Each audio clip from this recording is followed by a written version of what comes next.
ang sinasabi sa aklat ng Isayas, Kabanatang 6, talatang 2-3. May mga serapin sa kanyang kulungan at ang bawat isa ay may 6 na pakpak.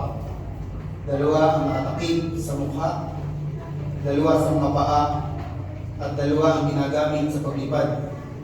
Sinasabi nila sa isa't isa ganito, Banal, banal, banal si Yahweh na makapangyarihan sa lahat.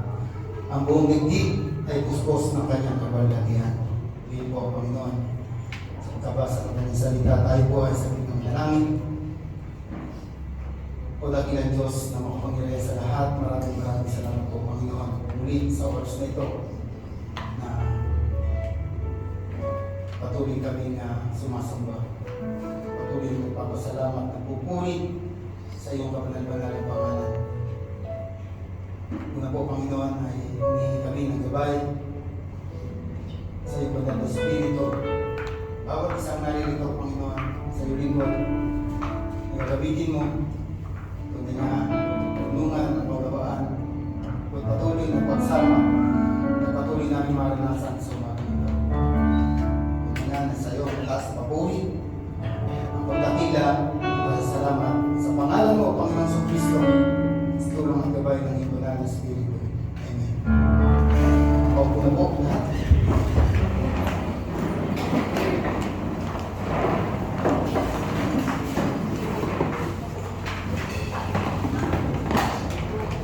Good morning po. Good morning. Good morning.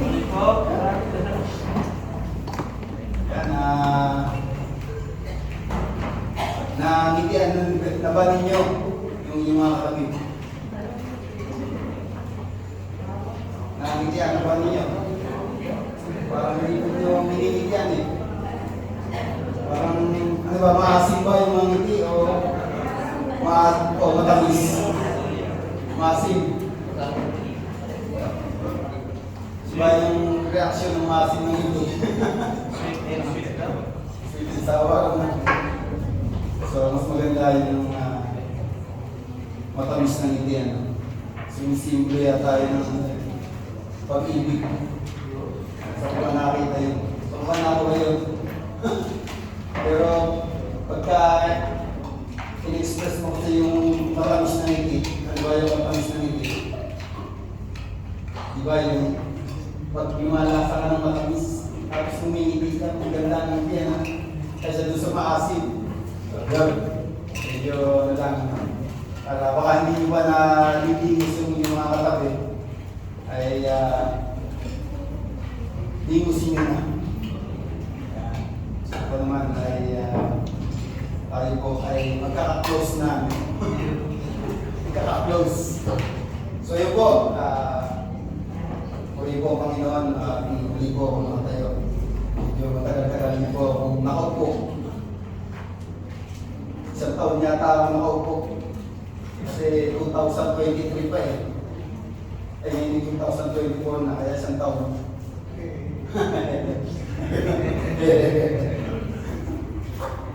So yun po, balikan po natin, tanawin, balik tanaw.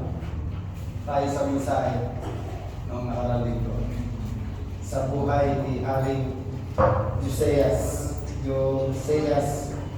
Cosias. Ang daming pangalan, no? O ano yung tunay na pagbigkas? Josias na lang, no? Josias na lang. Naalala ko yung pangalan ko, eh. Naalala ko yung pangalan ko. Ang pinag yung pangalan ay Eric. Pero minsan may tumatawag sa akin ay Eric. At minsan naman ay Eric. Ayan. Pero Eric po ang pinag yung pangalan. Pero magkakaiba, kaya Josias. Maraming katawagan, pero yung isang katawagan. Yun po, nakita natin yung katapatan ni Haring Josias. Ano po? Pinakita dito sa mga talata na pag-aralan po natin noong nakarang linggo, yung kung paano siya itinalaga bilang hari, ay itinalaga naman niya yung kanyang sarili sa paglilingkod. doon yung pagsasaayos yung sa templo. May mga binanggit po doon na mga karpintero pa yung natinawag. Yung pagsasaayos ng kaban ng yaman ng palasyo na hindi na kailangang iulat, sabi doon.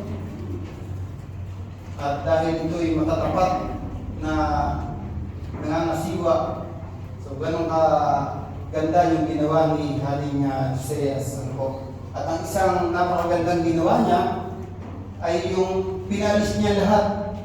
Pinalis niya yung mga Diyos-Diyosan na inilagay ng mga naunang hari doon sa templo. Ano po? Dahil yun yung pinaka gusto o nais ng Panginoon na mangyari. Sa buhay po natin, ang pag-aaral po natin ng nakaraang linggo, yung katagang pagtatalaga. Natalakay po ito sa mga Bible study. Medyo nakakatama ito, pagtatalaga. Kasi kung kukunin mo yung meaning, kahulugan ng pagtatalaga, madaling sagutin, pero nasa na bang antas tayo ng paglilingkod sa Diyos? Ito ba'y matatawag na pagtatalaga sa Diyos yung ating ginagawa? Ano bang klaseng paglilingkod yung ginagawa po natin? Yun po yung natutunan ko. Kasi pag kinuha mo yung meaning ng pagtatalaga, ito yung buong lakas mo. Yung buong buhay mo, buong panahon mo at oras ay ilalaan mo dahil itinalaga mo yung iyong sarili sa paglilingkod sa Diyos. So, saan antas na po tayo? Nandun na ba tayo na inilalaan natin yung ating oras? Inuuna ba natin yung sinasabi lagi sa Mateo chapter 33? Tama ba? At yun na pag sumakita ninyo, pagharihan kayo ng Diyos, unahin niyo muna ang pagharihan ng Diyos. Nandun na ba tayo sa antas na yun ng paglilingkod? So, ang Diyos lang ang nakakakita ng ating paglilingkod sa Kanya. Kaya yung pag-aaral ko nitong nakarating ko, medyo tumatama eh. Pero ganun pa man, purihin ko ang Panginoon dahil pinauunawa po sa atin yung mga bagay na dapat po natin gawin. Kung medyo nandun pa tayo sa antas na kapag may oras lang, ako gaganap. Kapag tapos na akong gumawa sa aming bahay, yung mga labahin, yung mga linisin, o kapag tapos na yung aking trabaho, saka pa lang ako maglilingkod. So ito po yung time, yung panahon na ipinauunawa po sa atin yung pagtatalaga ng sarili sa paglilingkod po sa Diyos. Kagaya ni Haring Josias, kung paano siya naging maayos na nanungkulan at naging kalulugod sa Diyos. Ganda nga ng pangako ng Diyos sa kanya eh. Dahil sabi ng Diyos, hindi na siya makakaranas ng pag-uusig. At hanggang sa kamatayan ay ipagkakaloob sa kanya yung mapayapang buhay. Sino pa naman ang hindi susunod na pagkagano ng pangako ng Diyos? Yung pag-uusig na lang, yung pag-uusig na nararanasan ng mga mananampalataya sa iba't ibang aspeto ng ating buhay, yun ang mahirap. At kuminsan, kaya nagiging mahirap sumunod sa Diyos, ay dahil hindi talaga natin itinatalaga yung ating sarili. Sabi nga namin, pinag-uusapan namin kanina sa kalalakihan, na ano ba yung mahirap sa mga iniutos ng Diyos? Kung iisipin mo, wala naman talaga meron. May sumagot, ay yung patawaran mo yung mga kaaway. Yung Diyos tayo, yung Diyos natin ay makapangyarihan. Kung hindi natin kaya, ilapit po natin sa Diyos. At yung ating pananampalataya, yung ating pagtitiwala, nababaguhin niya yung ating puso, magagawa po ng Diyos yun. Kaya walang mahirap sa utos ng Diyos mo. Kaya magiging magaang kung medyo yung sitwasyon po natin ngayon ay mahirap, medyo busy, talagang hectic yung schedule. Yung pag-aaral po natin yung salitang katalaga. Yun po, yun po yung aking naunawaan sa mensahe ng Karalinggo. Kung po Panginoon. At sa umaga ito, ay yan po, nakalagay na dyan yung title ng mensahe na iparating sa atin ng Diyos. Sino ang magpapahayag para sa Diyos? Para sa atin, ito'y madali nang sagutin yung mga katanungan ito. Pero bago po yan, bago po natin malaman ang sagot, basahin po muna natin ang mga talata sa mensaheng pararating sa atin ng Diyos. Sa aklat po ng Isaias, Kabanatang 6, talatang 1 hanggang 8. Makibasa po kayo, no? Hindi ko po na ipalagay dyan kay ate ko yung mga talata. Noong taon na mamatay si Haring Uzias, nakita ko si Yahweh na nakaupo sa isang napakataas na trono. Ang laylayan ng kanyang kasuotan ay nakalatag sa buong templo. May mga serapin sa kanyang ulunan at ang bawat isa ay may 6 na pakpak. 2 ang nakatakip sa mukha, 2 sa mga paa, 2 ang ginagamit sa paglipad. Sinasabi nila sa isa't isa ang ganito, Banal, banal, banal si Yahweh na makapangyarihan sa lahat. Ang buong digdig ay puspos ng kanyang kalwalhatian. Sa lakas ng kanilang dinig ay nayanig ang mga pundasyon ng templo at ang loob nito ay napuno ng usok. Sinabi ko, kawawa ako sapagkat ako ay isang makasalanan at mula sa isang lahing makasalanan. Mapapahamak ko sapagkat nakita ko ang hari, si Yahweh ang makapangyarihan sa lahat. Pagkatapos may isang seraping sumipit ng baga mula sa altar at lumipad patungo sa akin. Idinampi niya ang mga bata sa aking mga labi at sinabi, ngayon ay pina ito sa iyong mga labi, pinatawad ka na at nilinis sa iyong mga kasalanan.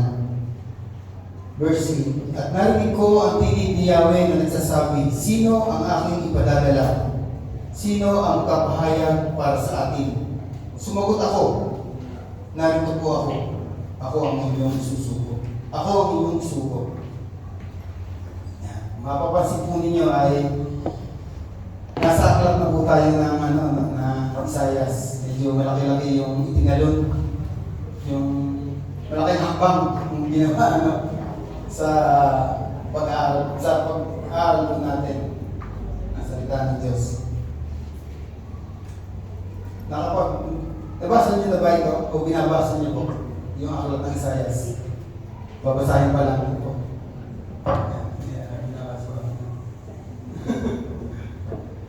So yun po, ang aklat ng Isaias ay naglalaman ng mga pangitain na mangyayari o pahayag sa mangyayari sa bansang Israel o sa mga Israelita. At sa pamamagitan ng pangitain ng pagpapahayag kay Propeta Isaias ay pinapahayag yung mga magaganap at yung magliligtas. Nabanggit na po rito yung kapanganakan ng ating Panginoon sa Kristo. Ating pong nasubaybayan yung kasaysayan sa aklat po ng mga hari mula dun sa una hanggang ikalawang hari.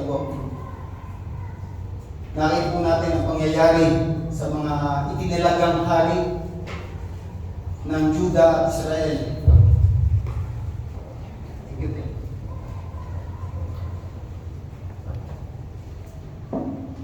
Lahat-lahat ng itinilagang hari ay umabot sa Juda at Israel ay 46. Lahat mo kasama si Hari Saul, si Hari David. At tanging nakita po natin doon, yung tanging si Haring David lang, si Haring Josias, yung sumunod talaga ng tapat at naglingkod hanggang sila nabubuhay. Nakita po natin yung mga itinilagang hari, sa una lang naglingkod, sa bandang huli ay sumamba rin sa Diyos-Diyosan, na humaling sila sa Diyos-Diyosan. Meron mga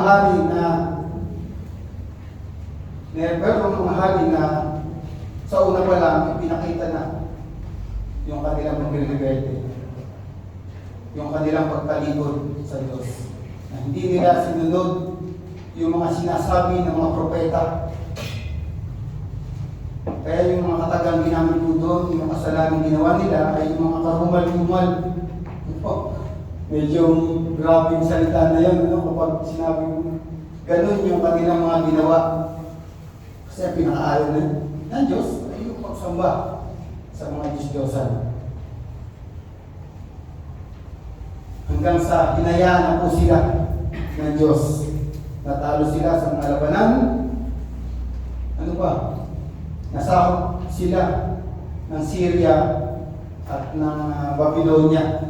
Doon sa bandang huli, mabasa po natin daw sa ikalawang hari, kung saan ay nagkawatak-watak na ang bansang Israel. So ganun po ang nangyari dahil sa kanilang hindi pagsunod sa Diyos at sa pagkahumaling nila sa Diyos-Diyosan. Hindi na nila naalala yung mga ginawa ng mga unang lingkod ng Diyos at yung ginawa ng Diyos na maganda sa kanila.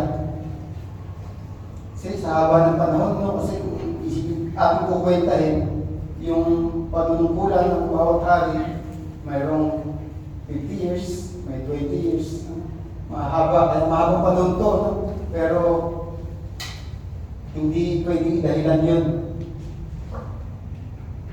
Kaya ang nangyari ay dumating nga sa sukdulan yung pagtitimpi ng Diyos. Kaya dito po mababasa po natin sa aklat ng Isaias yung mga kapahayagan na gagawin ng Diyos sa bansang Israel. At ang mga detalye na kwento po doon ay kayo na magbasa. Ano po? Kayo na magbasa.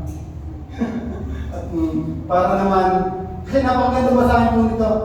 Kasi una-una, nasubaybayan po natin yung aklat ng mga hari. So malalang uunawaan po natin doon kung bakit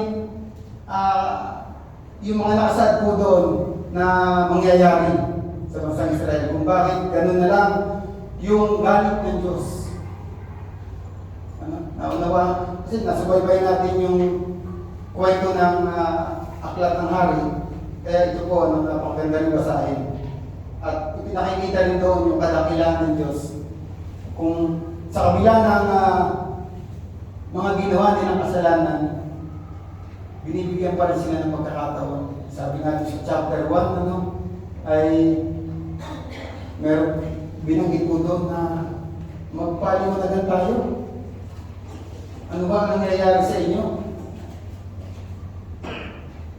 Yung Diyos pa ang nag-i-invite sa kanila sa ganong sitwasyon na talagang ang Israel ay tumalikod na sa Diyos. Nasa ba yung wala po.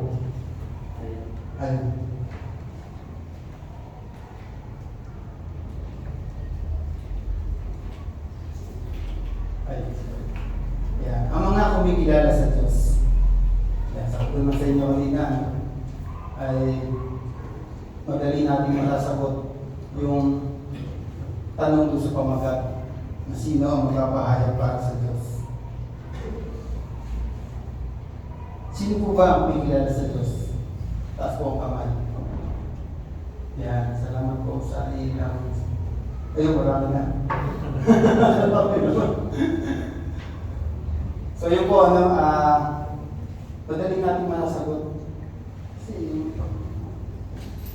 mga kumikilala sa Diyos, sino ba yung mga kumikilala sa Diyos? Alam nga naman, yung mga hindi kumikilala, ang magpapahayag. Ano po? Pero bago yan, sabi po dito, nakita niya si Yahweh nakaupo sa napakataas na trono. Yan po ang sabi doon sa verse 1. Nakita rin niya ang mga serapin o anghel.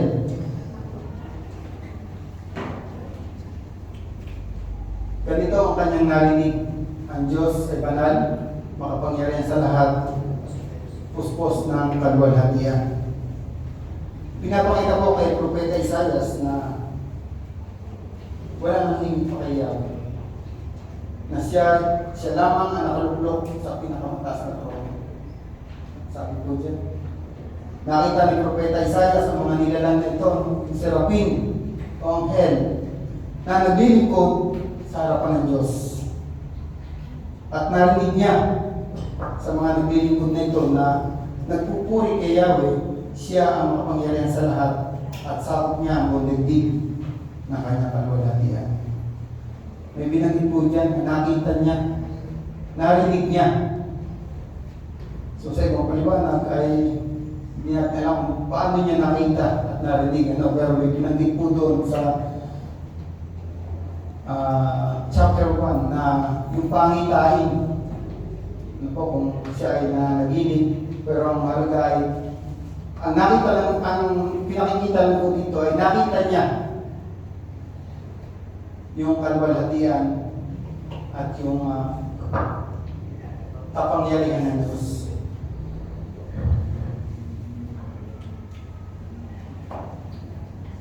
Yan. Ito po ang tanong, ano ang nasaksihan mo sa Diyos? Isang katanungan para po sa atin. Nung tumanggap o tinanggap natin ang Panginoon, kung paano nasaksihan ni Propeta Isaias ang kapangyarihan at kadakilaan ng Diyos. Nasaksihan din po natin yung kanyang kadakilaan. Saan po? Saan paraan? Nung tayo ay kanyang tinawag at nakilala po natin siya. Ano ang nasaksihan mo sa Diyos? Sabi po dyan, ang pag-ibig niya sa atin.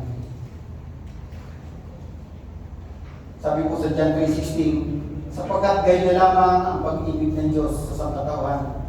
Kaya ibinigay niya ang kanyang kaisa-isang anak upang ang sino mang sumampalataya sa kanya ay hindi mapahamak,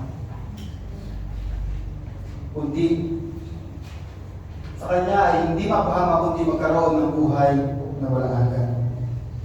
Grabe yung pag-ibig ng Diyos po.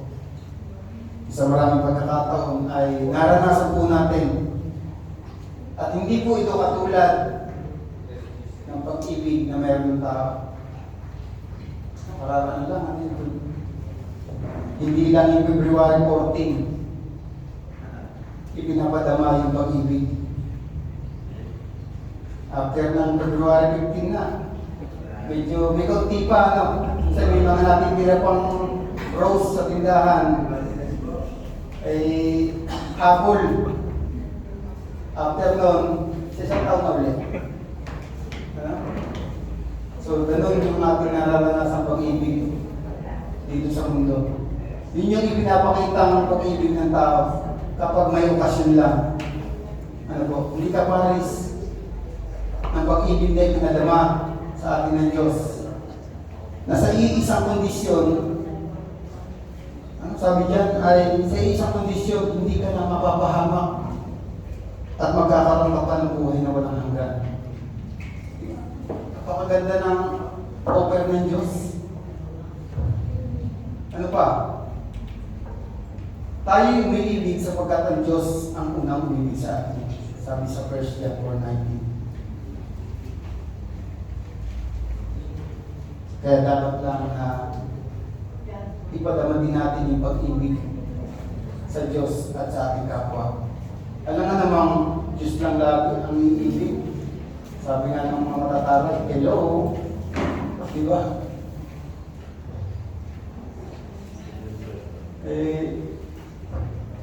Diyos yan, no? Pero ipinakita pa niya no, sa kabila. Yan, no? Sa kabila ng ang tao ay laging nagkakasala. Siya pa yung unang umibig sa atin. Para ipakita rin, ipakita niya na hindi siya katulad ng tao.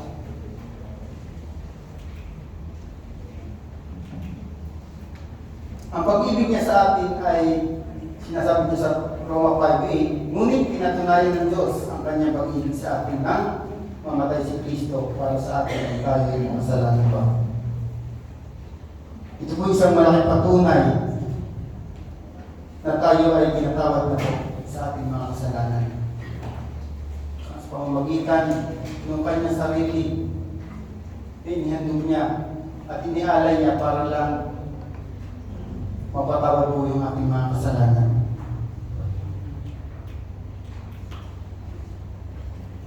Ang utos niya ay dakilang totoo. Sabi po niya sa ikalawa.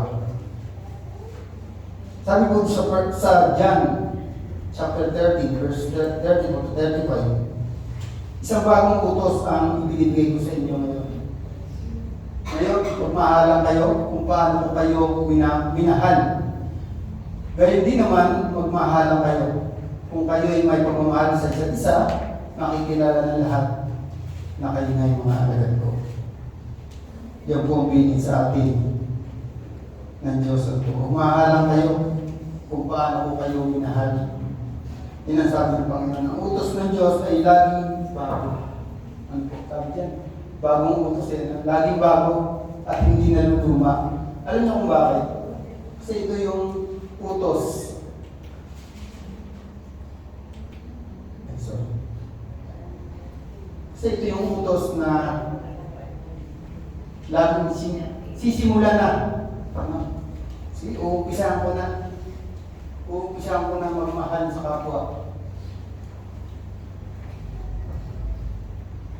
Tama ba? O hindi naman lahat?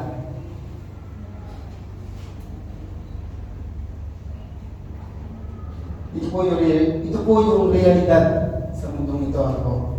Minsan ay nasa atin pa. Yung pa rin yung ating ipinamumuhay. Sabi nga sa Facebook, naka-add pa kasi ayaw pang i-block o ayaw pang i-delete. Nakikiayon pa tayo dun sa ginagawa ng mundo. Isa narilimutan natin yung mga ginawa ng Diyos o ipinadama ng Diyos na pag-ibig sa atin. Katulad na sinasabi po dito na magmahalan kayo. Mahal niyo ba yung inyong katabi? Yung po naman. Mahal po. Minsan, pagka hindi ako pinapansin. So, yun po ano.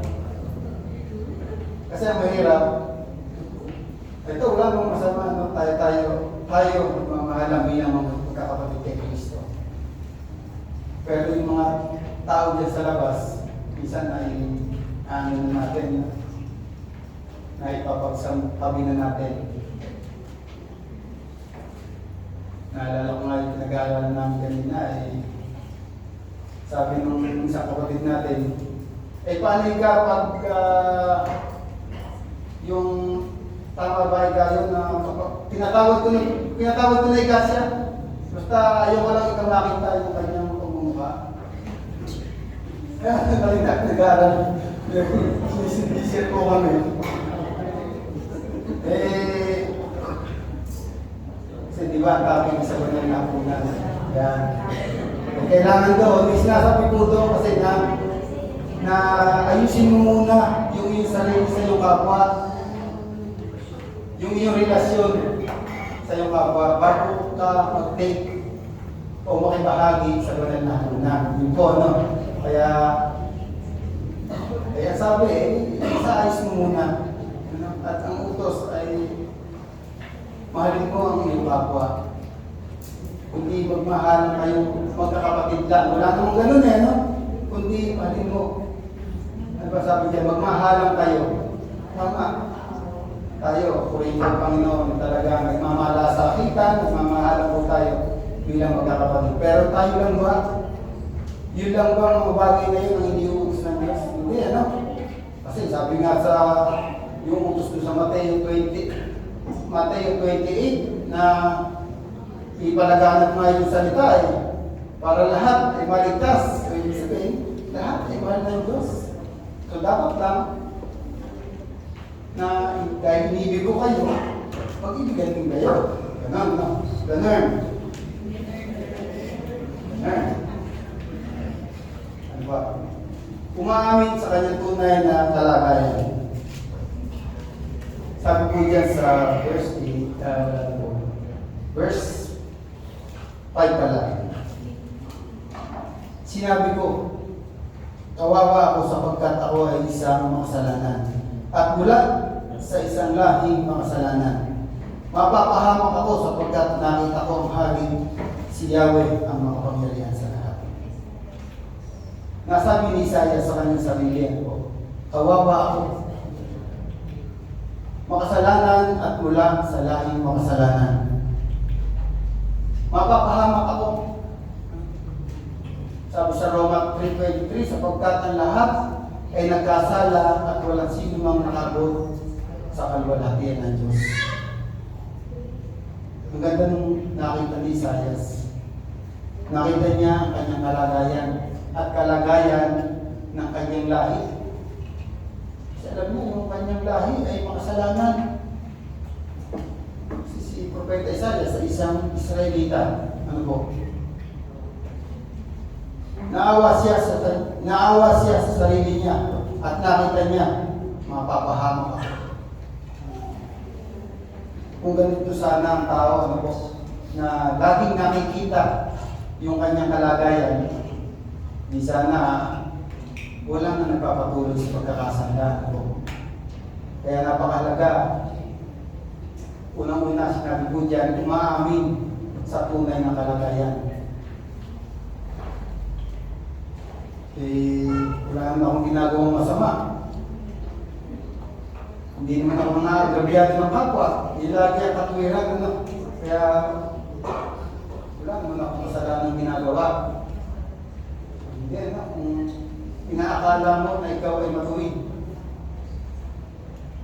Napakaganda po na nakikita yung ating sarili. Nakikita natin ang ating sarili kapag umaharap sa salamin. Ano po? Kapag meron kang magulang po, medyo tanggal na yung makeup. Kapag yung forma mo ay hindi maganda, nakikita pag nakatapos sa salamin. Pero after noon, umalis ka, ay nalilimutan na ano, at yun naman ibibigal na sinasabi rin. Na kapag nakaharap lang sa salamin, nakikita yung sarili.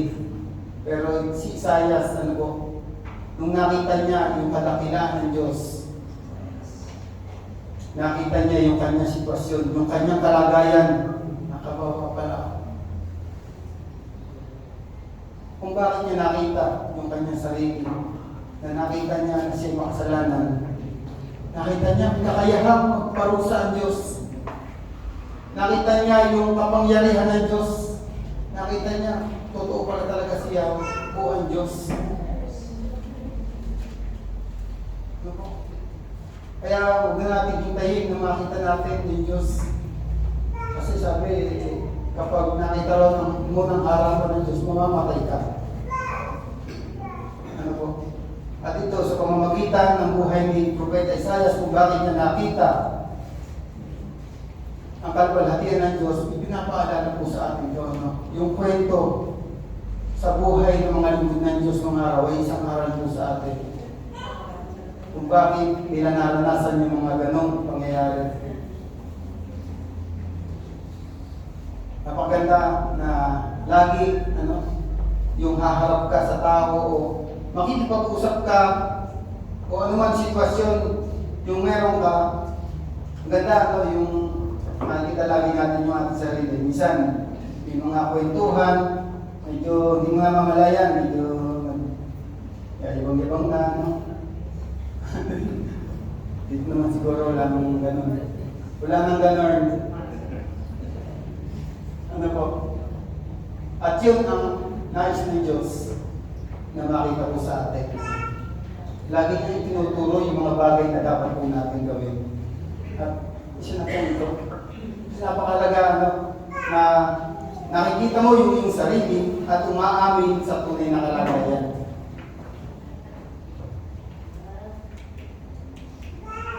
Ano ang masasabi mo sa iyong sarili sa ngayon?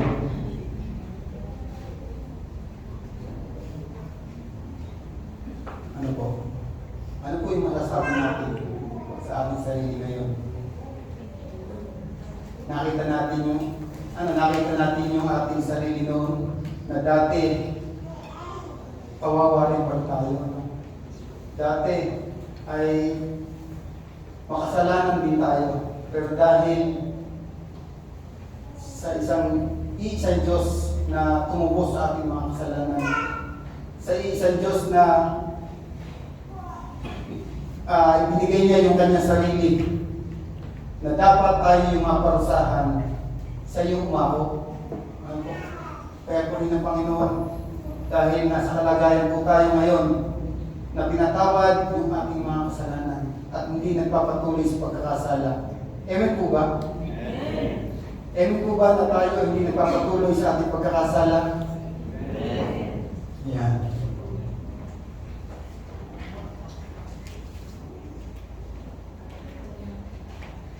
Katlo, nagbabago ayon sa salita ng Diyos.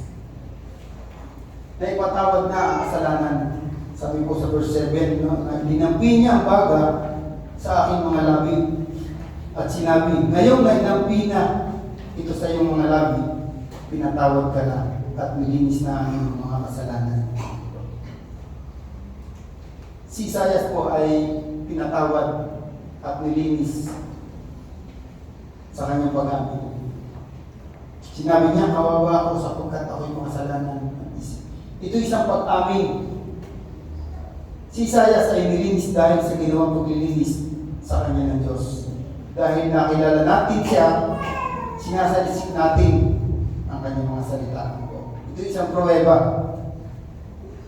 ng ating pagbabago. Yung nagbabago ayon sa salita ng Diyos. Kung patuloy natin ipamumuhay ang salita ng Diyos, magbabago po ang ating pagkatao. Nararanasan niyo ba yun?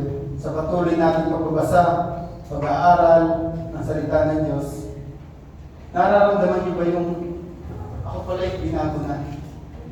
Hindi ko na pala ginagawa yung mga ginagawa ko noon. Purihin ng Panginoon sa kanyang mga salita. Kaya nga, lagi ang paalala ng mga namumuna ay magbasa ng Bible.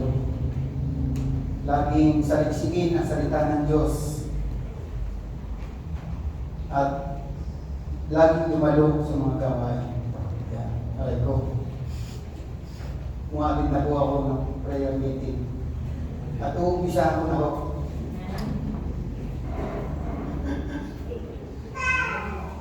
Kaya kung sino gusto sumama sa akin, inaanyayahan ko po kayo to miracles. Yun.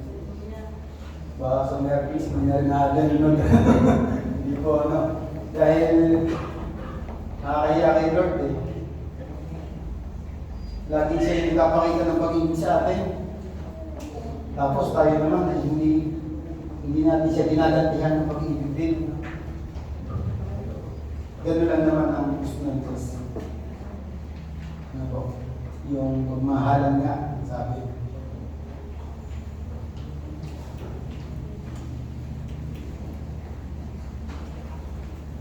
Paano natin naranasan ang pagpapatawad at paglilinis ng ating mga kasalanan? Sabi po sa Roma 10:17, nakapakinig?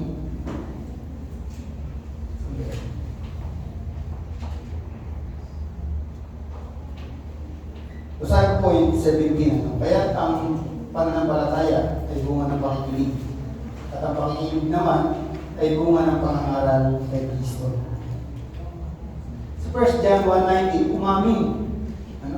Nakita natin si Isaias ay umamin sa kanyang kalagayan. Subalit kung ipinapahayag natin ang ating mga kasalanan, patatawarin tayo ng Diyos sa mga ito at lilinisin tayo sa lahat ng ating kasalanan sapagkat siya ay tapat at matuwid. Sa Gawa, chapter 2, verse 38, nagsisi at nagpabautismo sa pangalan ng Panginoong Kristo. So ito po yung ginawa natin nung tayo ay nagsisi, nakilala natin ng Diyos, nagpabautismo po tayo. At malinaw na sa atin ang bautismo dahil sa katatapos na pag-aaral ng puri ng Panginoon. Gawa 2:38. Sumagot si Pedro, pagsisihan ninyo talikuran ang inyong mga kasalanan at magpabautismo kayo sa pangalan ni Jesus, Kristo, upang kayo patawarin at tanggapin ninyo ang kaloob ng Espiritu Santo.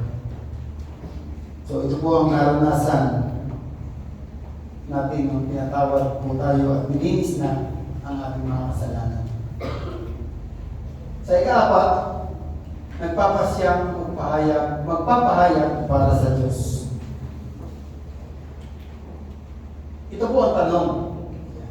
Sino ang magpapahayag para sa atin? Yung po yung pinanggit ng Diyos kay Propeta Isaias.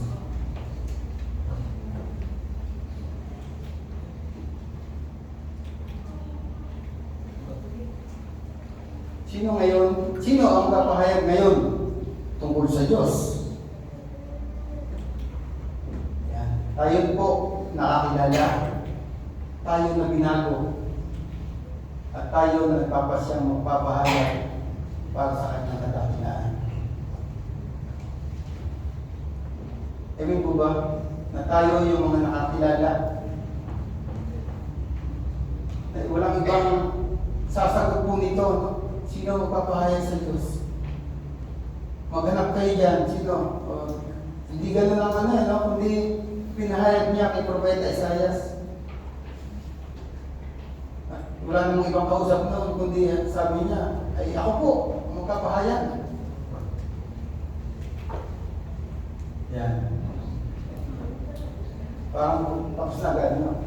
O pabalik-balik tayo. Pagtatapos po. Yan. Sa pagtatapos po ito ay iiwan tanong po sa ating lahat. Ano ang iyong sitwasyon? Ito lang, kayo lang po nakakaalam ng iyong sitwasyon. Naranasan mo na rin ba ang pagbabago ng iyong buhay? Kagad-kagad tanong. Amen po! Amen! Ano ang iyong desisyon? Sino ang magpapahayag para sa Diyos? Gusto mo bang sabihin ngayon sa Panginoong Kristo, ikaw ay suguhin niya upang magpahayag para sa Kanya? Ano ang iyong gagawin? Ano ang iyong gagawin? Yan. Ito po mga iihong tanong po sa atin. Ito po. Nararanasan mo ngayon na binabago ka ng Panginoon. Kaya po ba, binabago po ba tayo ng Panginoon? Nais ng Diyos ikaw ay maging patotoo at magpatotoo para sa kanyang kadakilaan. Sino man na magpasya na magpahayag para sa Diyos ay naranasan ng Diyos, pinatawad sa dating kalagayan, binabago araw-araw para sa kapurihan ng Diyos ang kanyang buhay. May silang panahon, mga kapatid. Yan. May silang ang buhay ng tao sa mundo. Posible, 100 years, makakatanggap ka lang doon. Magkano ka? Ang ipamalagi mo dito sa mundo, mas matagal pa dyan. Tiyakin mo, kilala mo ang tunay na Diyos at tagapagligtas, ang Panginoong Kristo, at siya ay napapurihan ng totoo. Babalik po tayo sa tanong. Hindi po ano natandaan nyo. Bago po tayo magtapos, parang nalimutan ko na yata yung kwento. Merong mag-ama, yung magtatay, siyempre mag-ama no? Mag-ama. Inutusan niya yung kanyang anak para itulak yung malaking bato. Sabi ng anak ay ang laki nun, baka hindi ko kaya. Pero sumunod naman yung anak. Sumunod naman yung anak at itinulak. Pero sabi ng anak, hindi ko kaya tayo eh. Pero sabi ng tatay ay inuutusan lang yung anak na itulak mo yung bato. Hindi naman sinabing buhatin, no? Dahil malaki nga. Pero at least munod yung bata. Pero nagreklamo siya. Pero kung ang ginawa niya, humingi siya dun sa tatay na tay, tulungan mo akong buhatin itong, o itulak itong bato. Siguro, napagalaw nila yung bato. So, ganun. Ano pa? Nung ating nilalapitan ngayon, kapag tayo ay inuutusan kung gaano man kahirap yung iniuutos sa atin, ay sumunod po tayo. Dahil yung Diyos na pwede nating lapitan o hinga ng tulong ay lalong mas makapangyarihan kaysa dun sa tatay. Naintindihan niyo po? Parang ganito dito eh. So yun po, no? Ang pinararating po sa atin ay sumunod po tayo sa utos. Gaano man kahirap yung iniuutos ko ng Diyos. So, sa totoo lang, wala naman talaga mahirap. Yan, pabalik po tayo doon. Ang halaga, sumunod po tayo. Katulad ng Bisaya po sa araw na ito na sino ba magkapahayag sa atin. Ang sagot ni Propeta Isaias, ako po ang kapahayag. Tayo po ay manalangin. O Diyos na dakila makapangyarihan sa lahat. Hindi nga po na pabuti mo, patuloy mong pinapagawa sa bawat sa amin kung gaano kadakila sa mga nasaksihan ni Propeta Isaias na ikaw ay makapangyarihan sa lahat. Ikaw ay banal. Ikaw din Panginoon at patuloy din namin masaksihan yung iyong kadakilaan sa aming mabuhay. Tulungan mo kami, Panginoon, sa bawat iniuutos mo sa amin, sa bawat pinapaalala mo sa amin, pinagagawa. Tulungan mo kami na ito'y magawa namin na kami susunod lang sa iyo, Panginoon. Salamat po sa mensahe ito na pinarating mo po sa amin at sa susunod pa namin gawain ay patuloy na gabayan mo po kami, Panginoon, hanggang sa matapos ang gawain. Ito po ang aming sama dalangin sa dakilang Diyos na makapangyarihan sa lahat sa pangalan mo, Panginoon sa Kristo.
Ito ang turo na tinanggap ko mula sa Panginoon.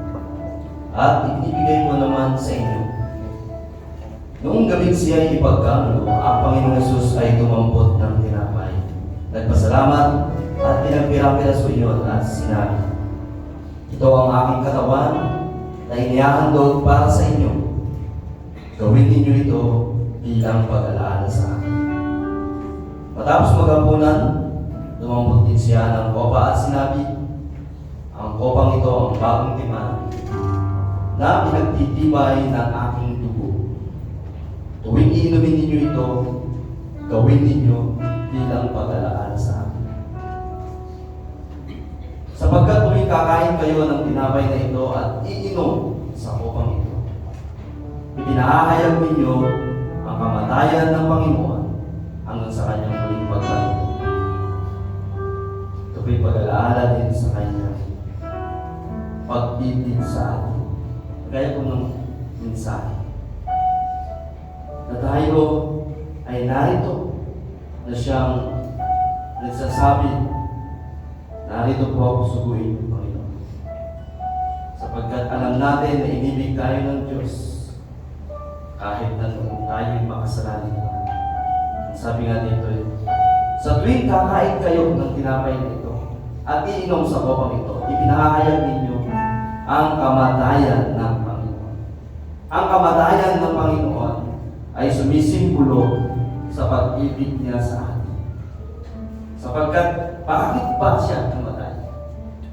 Upang bigyang katubusan ang ating mga kasalanan. Inihandog niya ang kanyang sarili sa ikapagpapatawad ng ating mga kasalanan. Kaya nga sa tuwing tayo ay nagkakatipon at inaalala natin ang kanyang kamatayan, ay ipinapahayag natin yung pag-ibig ng Diyos sa bawat isa sa atin.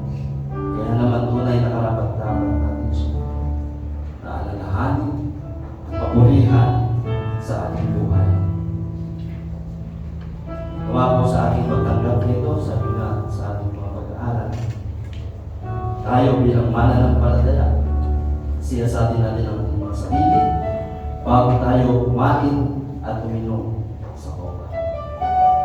Sapagkat ang sino mang kumakain at umiinom ng hindi kinikilala ang kahalagahan ng katawan ng Panginoon ay kumakain at umiinom ng kahatulan laban sa kanyang sarili.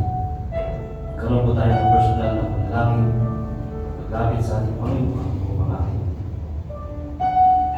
mahayag ang ating mga kalagayan.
Ganap na kagalakan na nagmumula sa iyo.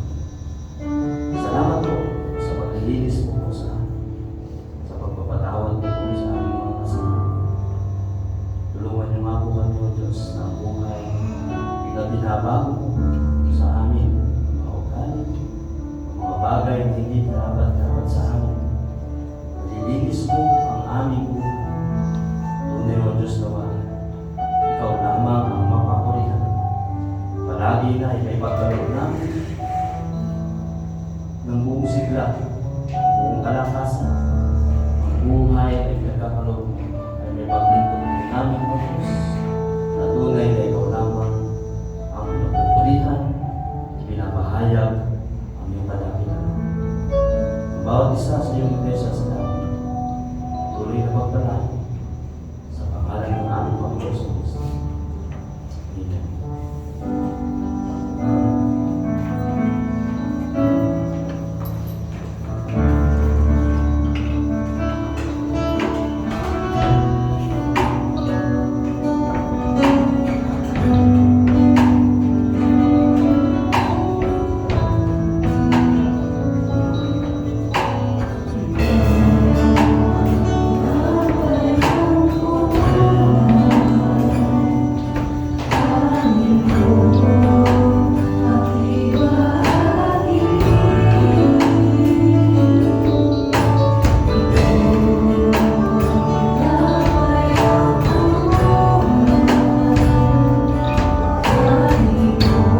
Yun,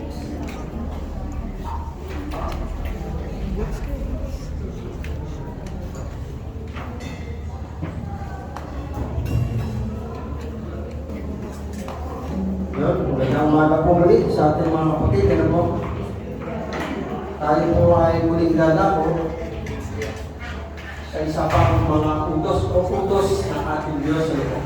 Kanina po sa pag-aaral natin sa Bible study, meron itong sinasabi na dalawang ordinansa. Ano ba yung ordinansa? Ang ordinansa, ito ay ipinag-uutos. Ngayon, ito po kaparataw yung mga kapatid, ito ba yung ordinansa rin ng Diyos? Opo, sapagkat basahin po natin yung Malakias 3:10. Sabi dito, dalhin ninyo. Pag sinabi po ang dalhin, ano po ba yung sinasabi ko? Iniuutos. Kaya ito po isang ordinansa ng ating Diyos. Na dapat po nating sundin. Bakit po? Sapagkat lahat tayo ay nakakakilala sa Diyos. Yung nakakaalam, alam lang na may Diyos. Pero yung nakakakilala o sinasabing mananampalataya, sila yung mga sila yung mga sumusunod sa Diyos. Tayo po ba nakakakilala sa Diyos? Amen. No? Kaya susundin po natin yung Malakias 3:10 na sinasabi dito, dalhin ninyo ng buong buo ang inyong mga ikasampung bahagi sa tahanan ng Diyos upang matutunan ang pangangailangan sa aking tahanan. Subukin ninyo ako sa bagay na ito, kung hindi kubuksan ang mga bintana ng langit at ibuhos sa inyo ang masaganang pagpapala. Kita niyo mga kapatid, napakapalat natin. Bukod sa nakakilala na tayo sa Diyos, mayroon pang pagpapala na mararanasan ang mga mananampalataya po. Kaya, maging willing po tayo mga kapatid. Ibigay po natin yung para sa ating Diyos. At alam naman natin lahat, mayroon po tayong gawain o ipapagawa sa ating church. Yung ating itaas. Ako talaga sa ito lang mga kapatid, gustong-gusto na po na maranasan naman yung pagsamba doon sa itaas. Gusto niyo bang maranasan yun mga kapatid? Kaya sama-sama po natin. Sama-sama po tayo na gawin ng utos ng Diyos para maranasan natin yung pagsamba sa langit. Hindi naman ibig sabihin na tayo mawawala na rin sa lupa. Hindi, kumbaga maranasan lang natin. Dito pa lang, nararanasan na natin yung katakilaan o yung pagsama sa Diyos sa langit. Kaya mga kapatid ko, sama-sama po natin sundin. Pagawin po yung utos na ito. Kahit po namin, sa iyo, Diyos, ang mga pamilya sa lahat. Maraming salamat po, Panginoon, sa iyong mga aral, sa iyong kapahayagan, na sa message mo ngayong umaga, Panginoon, nakita namin nakasama kami sa tinatanong mo o sa sinasabi mo na sino ang magpapahayag para sa ating Panginoon. Narito ang iyong mga anak, Panginoon, handa po kami sumunod sa iyong mga utos tulad po ng pagkakalaw po ng aming kasampung bahagi para may magamit po sa iyong tahanan, Panginoon. Patuloy lamang po, palagi pong linisin, O Diyos, yung aming mga puso't isipan, palagi nawa na yung kalooban mo, O Diyos, ang mangyari sa buhay namin ito, Panginoon. Pagpalain palagi ang iyong iglesia, lalo-lalo na po ang aming mga trabaho, Panginoon, ang aming mga negosyo, upang sa ganitong mga gawain, Panginoon, kami lahat po ay makatugon sa mga pinansyal na pangangailangan po ng iglesia, Panginoon. Salamat po sa umaga ito, sa ito'y mataas sa papulit o dakila, sa tanging pangalan po, ng dakila at pangligtas sa Kristo Jesus. Amen.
Mahusay naman. Praise the Lord. Thank you po mga teachers and mga bata.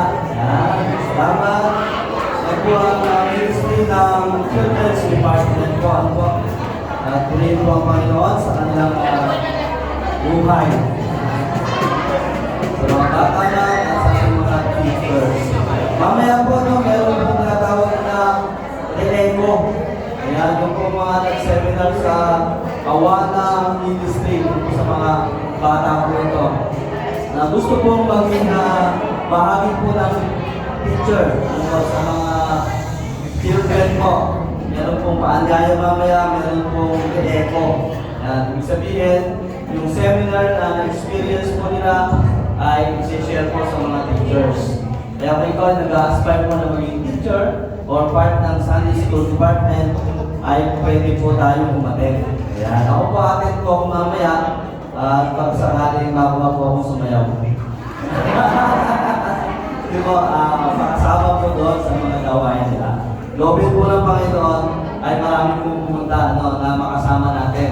Kasi meron po tayong pinapangarap na maging isang ministry ng church po. Dito po sa lugar po ng Kalungkog, una muna sa malapit na. Halimbawa, yan po sa Dorotea 2. Ayan, yung mga malalapit na area dito, o yung Kalungkog area dito po sa Bandang Likuran, ay marami po tayong mga workers na nakasama. Pero marami na rin naman po yung mga teachers natin. Pero mas maganda ay tulong-tulong po tayo sama-sama. Yung mga kababaihan, baka meron po dyan na gusto pong maging part ng Sunday School Department. Ganun din po sa kabataan at sa kasayan.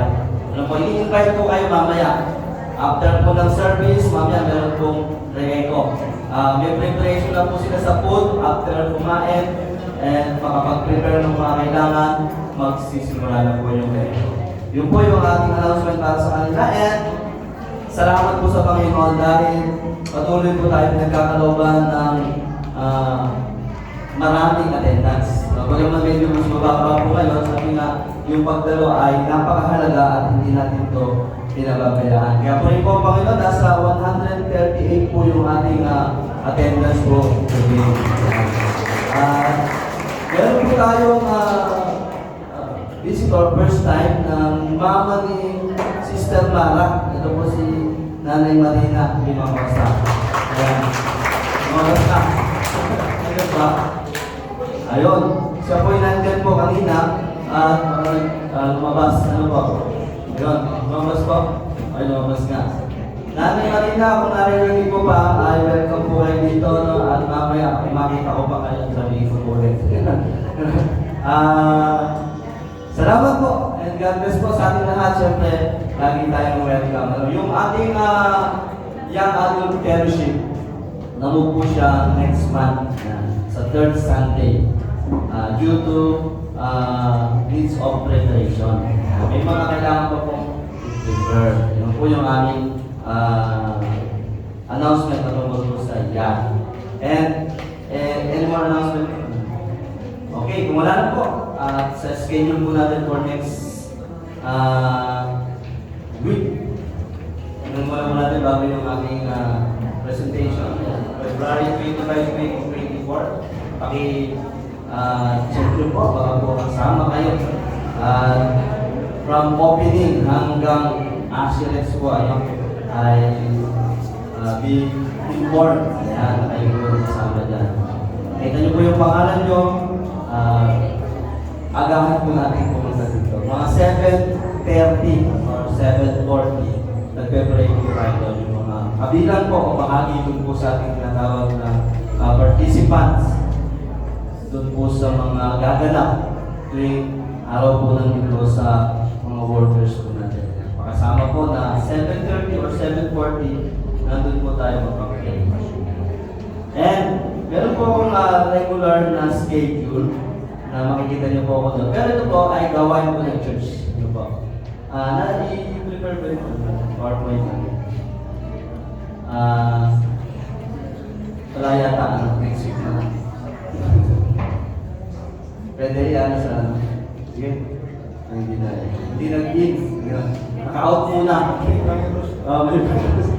Next week na lang. Ano po? Lobin po ng Panginoon ay makita po natin na syempre kasi wino-workout pa rin. Tama-tama kasi by Monday ay uwi po yung aking kapatid kasama natin sa prayer. Ay uwi po ako ng Nueva Ecija for 2 days. At babalik po ako ng Wednesday ng after lunch. 3 p.m. Yun, kasama rin po sa prayer. And then, purihin po ang Panginoon dahil doon, binigyan po ako ng Lord ng pagkakataon na represent sana yung ating regular na mga gawain dito sa church, pero isang bagay po yung napakaganda. Yun po yung kalooban ng Lord. Makikita niyo po ako dito sa pagkasan from Monday to Saturday dito po sa church. Dito po ay pwede kayong bumisita kung meron kayong gustong itanong sa akin o kaya naman sa mga sitwasyon nyo sa buhay, baka gusto po ng mga kwentuhan o kaya naman sa Bible ano po, or whatever, ano po, kahit ano po, pwede nyo po akong labitan dito. Kaya hindi na kayo punta sa bahay namin. Andito po ako ng hapon.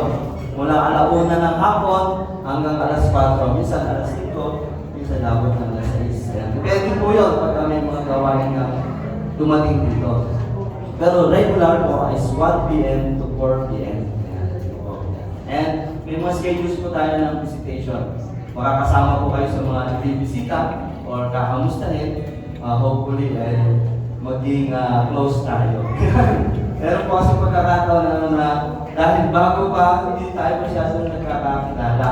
Ayun, love ng Lord ay makilala ko rin naman kayo mga kapatid. Salamat po dahil binigyan din ako ng chance ng Lord na gawin dito. Ano po. Naalala niyo siguro mga nakaraang araw, gusto ko lang po i-announce, no? Na mag-limit po, nandun ako sa kalsada kahit na anong oras.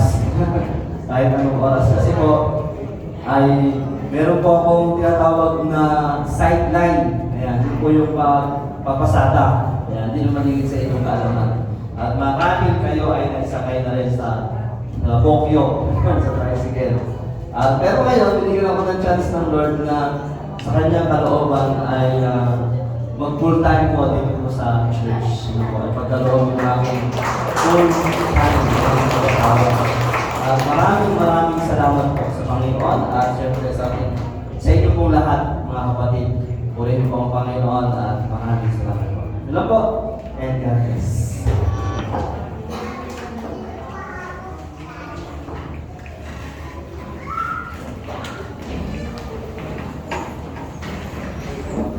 Ayan, para po sa ating close season. Tuloy natin gawitan ang ating po Panginoon. Gamitin po natin ang Diyos ko sa amin.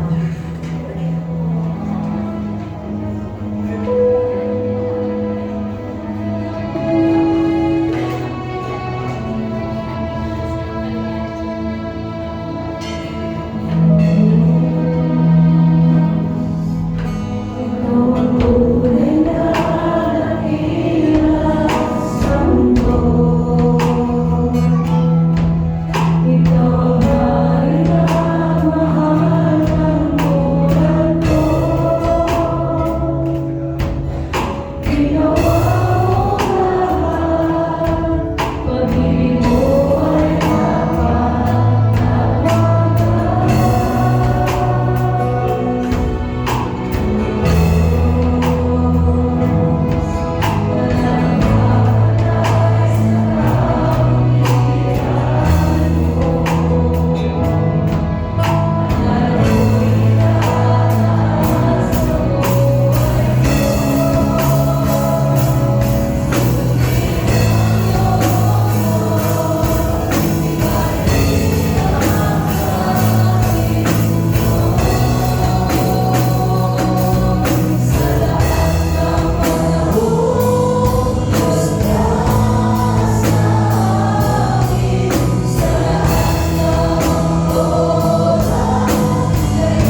Lord, ay namin sa ilaman.